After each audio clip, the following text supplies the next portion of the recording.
السلام علیکم جی. گزشتہ اپنے ولاگ کے اندر میں نے آپ سے عرض کیا تھا کہ ایک چائنا کا ایک طریقہ کار ہے، وہ سمبلائز کرتا ہے مختلف چیزوں کو، وہ کاروان چلاتا ہے.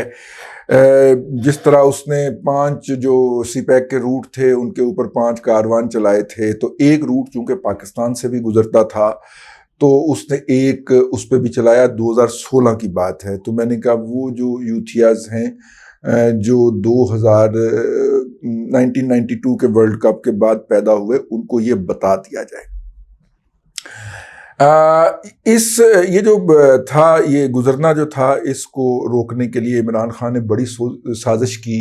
اب یہ بات واضح ہو گئی کہ یہ باہر سے پیسے پکڑتا تھا تو سی پیک روکنے کے لیے پکڑتا تھا، اور اس نے پہلے چائنیز صدر کا دورہ روکا، اور اس کے بعد جب اس کے باوجود سی پیک ہو گیا اور چائنا سے وفود کاروان چل پڑے اور وہ پاکستان سے گزر کے گوادر تک جانے تھے، تو اس شخص نے جو تھا وہ یہ حرکت کی. کاروان نے شاہراہ ریشم سے چلنا تھا اور برہان کے مقام کے اوپر اس نے موٹر وے پہ چڑھنا تھا، پھر اس نے چکوال کے مقام کے اوپر اتر کے پھر چکوال کو مڑ جانا تھا، میاں والی اور ڈیرہ اسماعیل خان، اور ادھر سے ہوتا ہوا اوپر سے کوئٹہ سے ہو کے اس نے گوادر پہنچنا تھا، اور یوں یہ دنیا کو بتانا تھا کہ یہ ٹریڈ روٹ ایگزسٹ کرتا ہے. میرا خیال ہے کہ 20 کے قریب اس میں کنٹینر تھے. پھر حکومت پاکستان نے یہ کہا کہ 20 تو وہ آ رہے ہیں ادھر سے، ٹرالے تھے، اوپن بھی تھے، ان کے اندر کنٹینر بھی تھے. تو حکومت پاکستان نے کہا کہ 10 کے قریب جو ہیں یا 20 کے قریب لاہور سے بھی چل پڑیں گے، وہ بھی ان کو جوائن کر لیں گے کسی مقام پہ جا کے.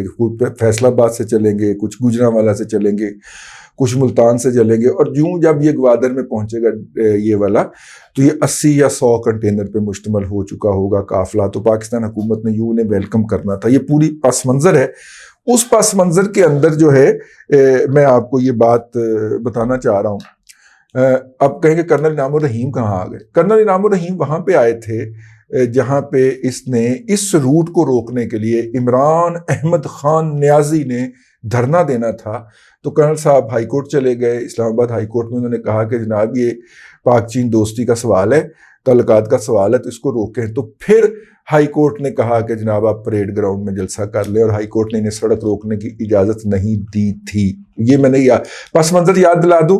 اب کرنل صاحب نے چونکہ یاد فرمایا اور یہ چیز بھجوائی ہے، کرنل انعام الرحیم ایڈوکیٹ، ٹھیک ہے، میرے وکیل بھی اسلام آباد ہائی کورٹ میں وہی تھے، ٹھیک ہے نا، سمجھ گئے نا. تو اب اتنا تو ان کا حق بنتا ہے نا جی، انہوں نے یہ ہمیں بھجوایا ہے تو ہم ان کی امانت پوری کی پوری آپ تک پہنچائیں. یہ 2016 کی بات ہے. سی پیک کا پہلا کارواں چائنا سے روانہ ہو چکا تھا. اس نے براستہ برہان KPK خیبر پختونخوا موٹر وے کو کراس کر کے گوادر روانہ ہونا تھا.